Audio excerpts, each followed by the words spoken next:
This is the Concise Wisdom YouTube channel. Welcome. All right, everyone ready for this deep dive? We're going deep on this one. This is an interview with Jaspreet Singh, a financial expert. Yeah. You guys sent this in. This is from the YouTube channel, The Diary of a CEO. Have you seen this one? Oh, yeah, I have. It's a good one. Yeah. A lot of good stuff in there. So this guy's challenging like everything that we thought we knew about building wealth. He's got this minority mindset, but it's not even just about money. Right. It's a whole philosophy, right? It's like rewiring your brain to think differently, breaking free from how we've been taught to think about money. Yeah. Which is usually wrong. Yeah. It's like he's giving us the cheat codes to the financial game. And he doesn't hold back. Like right out the gate, he drops this stat that 78% of Americans are living paycheck to paycheck. Yeah, crazy, right? Like that's the majority of people. I know. It really makes you think. Yeah, it's a serious wake-up call. It makes you wonder if the whole system is kind of rigged against us. Yeah, you know? yeah. That's what Singh argues, yeah. We're told to climb the corporate ladder, get that promotion, but nobody teaches us about building real, lasting wealth. Totally. I remember like when I was younger, there was so much pressure to look rich, you know? New clothes, fancy dinners, all that stuff. Oh, yeah. I remember that, too. Trying to keep up with appearances. Yeah. And looking back, it just kept me broke. Oh, for sure. It's a trap so many people fall into. It is. That desire to project wealth actually keeps them poor. They spend all their money trying to look rich instead of actually building wealth. Yeah. We end up playing the wrong game entirely. And, you know, this guy, Singh, he's been through it. He even went to law school, but he realized this isn't my path. Yeah. This isn't what I'm supposed to be doing. Exactly. He knew that true wealth wasn't about a fancy job title. It was about owning assets that generated cash flow. Yeah. And he started young, like really young. Bought his first investment property at 19, a condo for just $8,000. Yeah, that was a smart move. It perfectly shows the difference between buying a house to live in, which can often be a liability, Yeah. and buying an asset that actually makes you money. Yeah. He was getting $600 a month in rent from that condo. Wow. And that's the thing, right? We always hear that buying a house is building generational wealth. But for the first 15 years of your mortgage, you're mostly just paying interest to the bank. You're not really building much equity. Right. Most people don't realize that. I know. It's like you're running on a treadmill, working hard, but not really getting anywhere. Exactly. And those early mortgage payments, they're mostly going to the bank, not your future. So even with the American dream of owning a home, we have to ask ourselves, is this a liability or an asset? For sure. It's about understanding opportunity cost. You know, what are you giving up by tying all your money up in a house that you maybe can't really afford? Right. Exactly. But, you know, Singh is honest. He didn't just like magically become a financial guru overnight. He made mistakes with that first condo too. Oh, yeah. What happened? He hired a bad contractor and had a terrible tenant, like a real nightmare situation. That's tough. Yeah. But those experiences taught him some valuable lessons, right? Like due diligence. Don't rush into a deal just because it seems cheap or easy. Yeah, sometimes the best deals are too good to be true. Exactly. Oh, and remember that story he told about hiring a cheap accountant? That was painful. What happened? It ended up costing him over $100,000 in back taxes. Ouch. Yeah, sometimes trying to save a few bucks up front can end up costing you a fortune down the road. You know, I think what's really admirable about Singh is that he owns his mistakes. He doesn't shy away from them. That's a big part of that minority mindset. Totally. Taking responsibility, good or bad. But okay, so someone's listening to this and they're feeling stuck in that paycheck to paycheck cycle. Yeah. Where do they even begin? What's the first step to breaking free? Okay, so Singh advocates for this thing he calls the 75-15-10 plan. Basically, 75% of your income goes to spending, 15% to investing, and 10% to saving. That makes sense, but even saving 10% can feel impossible when you're living paycheck to paycheck. Right. Like, how do you do that? Yeah, and he's not going to sugarcoat it. He's pretty straight up. You have to make some serious changes. Cut out unnecessary spending, especially on things like entertainment. Like, no more Netflix. Yeah, exactly. Tough love, I know, but it's about prioritizing your financial future. Wow, that's commitment. It's about making smarter choices for the long term. Okay, so let's say you free up some cash. Where do you even start with investing? Well, before anything else, Singh says you have to develop the right mindset. You have to believe you can become wealthy. Like, really believe it. Yes, really believe it. He even says, like, repeat this phrase to yourself. I will become wealthy. Interesting. It's like setting an intention, right? Yeah. But how do you go from just believing it to actually making it happen? That's where the minority mindset really kicks in. And he tells this powerful story about teaching in Detroit public schools. He noticed many of his students had really limited aspirations. They didn't believe someone like them could ever become wealthy. That's so sad. Right. It's like they were trapped by these invisible barriers. And those barriers come from like our environment, our upbringing, right? Exactly. It's often tied to their background or socioeconomic status. It's what Singh calls stereotype threat, and it can really hold people back. So how do we break free from those mental barriers? How do we start to believe that we can become wealthy, even if we don't come from wealth? Well, Singh encourages us to see money as a tool. It's not inherently good or bad. It just amplifies who you already are. Okay, that's interesting. It's about aligning your financial goals with your values, your purpose. Money should be a means to enhance your life, not define it. It's not about chasing riches just to be rich. It's about using money to create the life you want. Right. Exactly. And that's why having the right mindset is so crucial. If you believe you can become wealthy and you're willing to put in the work, you're already halfway there. Okay, so you've got the right mindset, you freed up some cash flow, and you're ready to invest. What does Singh actually recommend? What are the paths to building wealth? He talks about 3 key areas: starting a business, investing in real estate, and investing in the stock market. Those are the big ones, right? Yeah, they've consistently created wealth over time. But he's realistic. He knows not everyone is cut out to be an entrepreneur. That's true. He even shared a story about how he encouraged a friend to quit their job and start a business. Oh, yeah. What happened? Well, it turned out the friend just didn't have that same drive, that risk tolerance. Starting a business takes a certain personality type. You got to be comfortable with uncertainty, able to handle setbacks. It's not for the faint of heart. No, it's not. But for those who are ready to go for it, he emphasizes finding a problem you can solve, building a strong team, and being willing to learn from your mistakes. Oh, learning from mistakes is huge. Right. He really emphasizes that. And he's also big on patience. Building a successful business takes time. It's not about getting rich quick. Okay, so let's say entrepreneurship isn't your thing. What about real estate? Okay, so he recommends looking for properties that generate at least a 7% cash-on-cash return. 7%. Meaning for every dollar you invest, you should get back at least 7 cents in cash flow after expenses every year. Oh, okay, that makes sense. But finding deals like that can be tough, especially these days. It definitely has its challenges. He stresses doing your research, understanding the market, and finding reliable partners like property managers and contractors. It's about having a solid team, knowing what you're getting into. Okay, what about stocks? I feel like a lot of people are intimidated by the stock market, especially with all the ups and downs. Yeah, and he gets that. He advocates for a long-term, diversified approach to stocks. So, like, not putting all your eggs in one basket.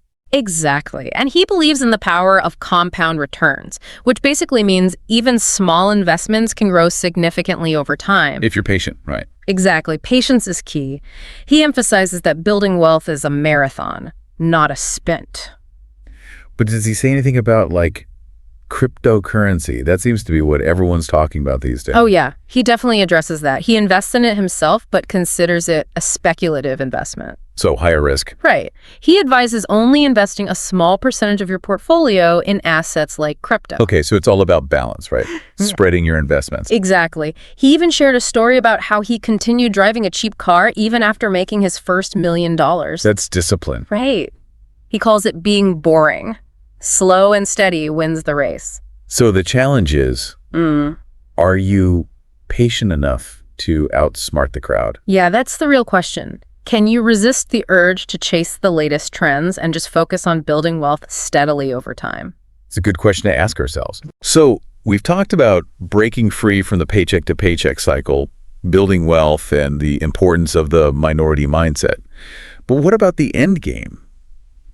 Retirement. Everyone thinks about it, but Singh has a totally different perspective on it. Let's dive into that next. That's good. Okay, so we're back talking about Jaspreet Singh. And, we've been talking about breaking free from that paycheck to paycheck life, right? Yeah. Building wealth, all that. But what about the end goal? Retirement. Everyone thinks about that, but Singh has a totally different take on it. Oh, yeah, he really does. He thinks that traditional idea of retirement, working until you're 65 and then just stopping, it can actually be harmful. Yeah. Like going from 100 miles an hour to zero overnight. Right. That's going to be tough on anybody, mentally and physically. So he's like, redefine retirement. Not just financially, but like mentally and emotionally too. Absolutely. And his definition of financial retirement is interesting too. Oh, yeah. What does he say? Well, he defines it as the point when the cash flow from your investments is more than your expenses. So like you're making more money passively than you're spending. Exactly. And he believes you shouldn't have to wait until you're old to enjoy that freedom. You should be building a life where work is optional, not a necessity. That's the dream, right? Financial freedom to do what you want, when you want. But how do we get there? Well, his strategy is all about building a portfolio of things that generate income, like dividend stocks, rental properties, things like that. Okay. So you create a steady stream of passive income to cover your living expenses. You're not relying on a paycheck anymore. That's amazing. But it takes time, right? Yeah, it definitely takes time and effort. It's about consistently investing over time, letting that compound interest do its magic. There's that patience factor again. It keeps coming up, doesn't it? It does. Like you said, the S&P 500 has historically returned, an average of 10% per year? But most people don't actually see those returns. Yeah, they try to time the market, chase the hot stocks. They let their emotions get in the way. Exactly. They end up buying high and selling low. It's the worst thing you can do. Yeah, totally. It's about staying focused on your long-term goals, not getting distracted by the hype. Exactly. And I feel like that's where the minority mindset is so important. Yeah. It's about thinking for yourself, questioning the conventional wisdom. Totally. And not being afraid to be different. Like not just accepting this whole traditional idea of retirement. Right? Exactly. And, he encourages people to start small, even if it's $100 a month. Just invest consistently. Makes it a habit. Yeah, exactly. And make it a habit. Don't wait until you have all this extra money lying around. And I love that he emphasizes taking ownership of your financial education. Yes. That's so important. Don't just blindly trust what you hear from your friends or family. Read books, listen to podcasts, Find good sources of information. I think he even recommended a couple of specific books, didn't he? Yeah. He mentioned Rich Dad, Poor Dad and The Total Money Makeover. Good ones to start with, yeah. But he's also honest about making mistakes, right? Oh, absolutely. He's not afraid to share his own financial blunders. Like that cheap accountant. Oh, yeah, that was a tough lesson. But it's a good reminder that we all make mistakes. It's what we learn from them that really matters. So don't be afraid to ask for help. Exactly. Find an expert, someone who can guide you. But this minority mindset thing, it's not just about personal finance. Oh, right. He talks about it more broadly, like it's a way of life. Yeah, it's like a philosophy. It's about questioning the status quo, being comfortable, being different, pursuing your own definition of success. Even if it goes against the grain. Exactly. I like that. And I think that's so relevant to retirement too. Don't just accept the traditional path. Think big, set ambitious goals. And don't let those limiting beliefs hold you back. He truly believes anyone can achieve financial freedom and create a life they love. But he also knows it's not always easy. Right. He talks about surrounding yourself with positive people, having a good support system, finding mentors. It's important to have people in your corner. It really is. And he emphasizes that building wealth isn't just about money. It's about building a life that's meaningful. So it's about taking care of your whole self. Yeah. Physical, mental, spiritual health, Yeah. It's all connected. And he also talks about giving back to your community. Right. True wealth isn't about how much you have, but how you use it to make a difference. So it's about shifting that narrative around wealth, right? It's not about being selfish or greedy. Exactly. It's about empowering yourself to make a positive impact. And he sees that shift in thinking as crucial to building a better future for everybody. He wants people to embrace that minority mindset, to challenge the status quo, to take control of their financial destiny. That's a powerful message. But there's one more thing we need to talk about, right? It's not enough to just build wealth. You got to know how to protect it too. Yeah, that's a whole other conversation. It is. Let's unpack that in the final part of our deep dive. Sure. Okay, so we've talked about a lot with Jaspreet Singh, getting out of that paycheck to paycheck cycle, investing, the whole minority mindset thing. But there's one big piece we haven't really covered. Protecting your wealth. Yeah, it's one thing to make money, but you got to keep it too, right? Exactly. It's like building this awesome financial house, but then forgetting to put a roof on it. Perfect analogy. And Singh really emphasizes that. So many people focus on making money, but totally neglect the protection part. So it's not enough to just win the game. You got to know how to defend your winnings, too. What does he recommend? He talks about three main areas: accounting and taxes, legal protection, and then estate planning.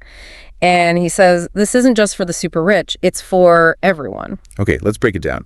First, accounting and taxes. Not the most exciting topic, but definitely important. Where do people usually mess up? He says most people just kind of hand everything over to an accountant at the end of the year and hope for the best. Yeah, guilty as charged. But that can lead to missed opportunities to save on taxes, and even those big mistakes, you know? Oh yeah, like that story he told with the cheap accountant. Cost him a fortune. Exactly. It's about being proactive with your taxes, working with a good accountant throughout the year to actually have a strategy. So you're not just reacting, you're planning ahead. Right. It might involve incorporating your business or setting up trusts or all sorts of things. It sounds complicated. It can be, yeah. But a good accountant can guide you through it. Okay, so what about legal protection? What kind of stuff does he talk about there? Yeah, what does he recommend? He's big on setting up the right legal structure for your business, whether that's a sole proprietorship, an LLC, a corporation. Each one's different when it comes to liability and taxes and all that legal stuff. Yeah, it's definitely something you probably want to talk to a lawyer about. Oh, absolutely. Find a good attorney who specializes in business law. And he also emphasizes having the right insurance coverage. So protecting yourself from all angles. Exactly. You got to be prepared for the unexpected, lawsuits, natural disasters, all that. Okay, last one, estate planning. I feel like people wait way too long to think about that stuff. Yeah, it feels like something you worry about when you're older. Right. But Singh says, no, start thinking about it early. It's not just about what happens after you're gone, but making sure your wealth is used how you want it to be. So like setting up trusts for your kids, making sure your business is taken care of. Yeah, exactly. It's about having a plan for your legacy, taking control of your financial future. I like that. It sounds like Singh's whole approach to protecting your wealth is about being proactive. Absolutely. And remember, it's not a one-time thing. Your financial situation changes. You got to revisit these strategies, make adjustments. So it's a continuous process. Yeah, like tending a garden. You got to keep nurturing it, protecting it if you want it to grow. Well, I think we've covered a lot of ground today. We have. Lots to think about. So our deep dive into Jaspreet Singh has really shown us that building wealth is about more than just making money. It's having the right mindset, understanding how the game works, and protecting what you earn. It's about building a strong financial foundation that will support you and your family for years to come. It's about having the freedom to live the life you want. Pursue your passions, give back to the community. And, Singh always emphasizes this. Knowledge is power. The more we understand about all this stuff, the better decisions we can make. It's not just about the money. It's about creating a life with purpose and meaning. Use those resources to fuel your dreams and make a positive impact. That's what it's all about. Absolutely. Great takeaways. Well, thanks for joining us for this deep dive. Hopefully you've learned a thing or two to apply to your own financial journey. Keep learning, keep growing, keep building.